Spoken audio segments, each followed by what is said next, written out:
Hello दोस्तों, आप सभी का स्वागत है आपके अपने चैनल जिसे बस मैंने अपना नाम दिया है शैलेंद्र श्रीवास्तव, जहां पर हम लोग साइबर सिक्योरिटी से जुड़े बहुत से टॉपिक्स और साथ ही साथ CISM सर्टिफिकेट के टॉपिक भी खूब डिटेल में समझते हैं। तो दोस्तों, मेरा नाम है शैलेंद्र श्रीवास्तव और मैंने साइबर सिक्योरिटी की दुनिया में कई सारे सर्टिफिकेट अर्न किए हैं। जैसे मैं CISSP सर्टिफाइड हूँ, मैं CISM, CDPSE, CCS के ISO और ऐसे बहुत सारे सर्टिफिकेट मैंने अर्न किए हैं। दोस्तों, क्या आप जानते हैं एक सफल ऑर्गेनाइजेशनल स्ट्रक्चर किस तरीके से तैयार किया जाता है और इसमें किन इंपॉर्टेंट कंपोनेंट का ध्यान दिया जाता है? चलिए दोस्तों, आज इसी को आसान भाषा में समझते हैं।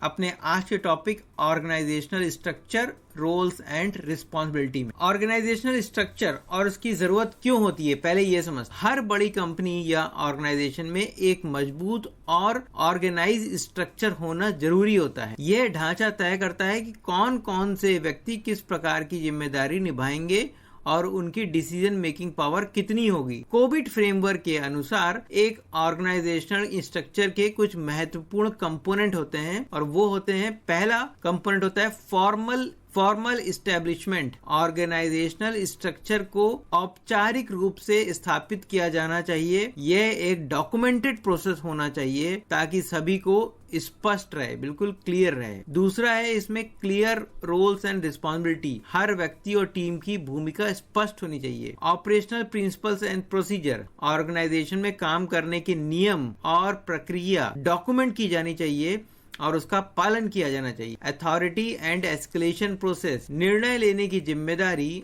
और अधिकार निर्धारित होने चाहिए और यदि कोई समस्या हो तो एस्केलेशन प्रोसेस भी प्रॉपरली डिफाइन होना चाहिए। Performance monitoring and continuous improvement. Organisational structure का समय समय पर आकलन करना चाहिए, उसका इवेल्युएशन करना चाहिए ताकि जरूरत के अनुसार उसमें चेंजेस या सुधार किए जा सकें। अब समझते हैं सिक्योरिटी गवर्नेंस में ऑर्गेनाइजेशनल स्ट्रक्चर की क्या भूमिका होती है। सिक्योरिटी स्ट्रक्चर के लिए ऑर्गेनाइजेशनल स्ट्रक्चर बहुत महत्वपूर्ण होता है। क्यों? क्योंकि इसमें अलग अलग तरीके के सिक्योरिटी फंक्शंस को एक साथ लाने की जरूरत होती है। अक्सर सिक्योरिटी एश्योरेंस प्रोसेस अलग अलग टीम में बटे रहते हैं, जैसे risk management, change management, internal and external audit, privacy and compliance, legal and HR, IT security and physical security. Example, मान लीजिए एक कंपनी में HR डिपार्टमेंट कुछ नए भर्तियां कर रहा है। अगर HR और IT सिक्योरिटी के बीच प्रॉपर कोऑर्डिनेशन नहीं होगा तो नए एम्प्लॉय को एक्सेस देने में सिक्योरिटी गैप आ सकता है। यह गैप ऑर्गेनाइजेशन को साइबर थ्रेट और डेटा ब्रीच के लिए वल्नरेबल बना सकते हैं। इसलिए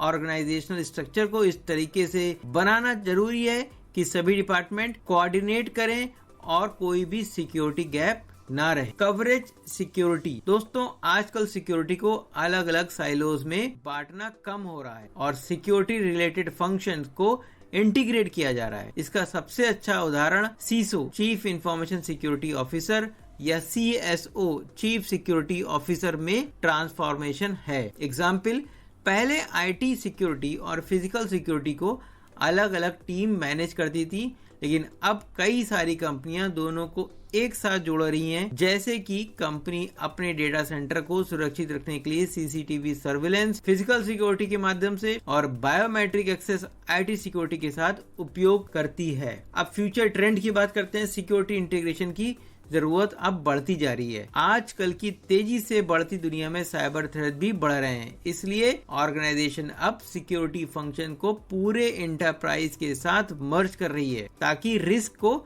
बेहतर तरीके से मैनेज किया जा सके। एग्जाम्पल, एक मल्टीनेशनल बैंक में साइबर सिक्योरिटी और फ्रॉड डिटेक्शन को एक साथ लाया गया है ताकि AI और मशीन लर्निंग का उपयोग करके संभावित साइबर फ्रॉड को रियल टाइम में डिटेक्ट किया जा सके। तो दोस्तों, आज हमने सीखा कि एक सफल ऑर्गेनाइजेशनल स्ट्रक्चर में क्लियर रोल्स, डॉक्यूमेंटेड पॉलिसी और डिफाइंड अथॉरिटी लेवल होने चाहिए। सिक्योरिटी फंक्शंस को साइलोज में रखने की बजाय इंटीग्रेटेड करना जरूरी है। कवरेज अप्रोच से सिक्योरिटी को और अधिक प्रभावी बनाया जा सकता है। अगर आपको ये वीडियो पसंद आया है तो लाइक, शेयर और सब्सक्राइब जरूर करें और अपने कमेंट में हमें बताएं आप और कौन से टॉपिक पर वीडियो देखना चाहते हैं। मिलते हैं अपने अगले वीडियो में, तब तक सुरक्षित रहें और सीखते रहें।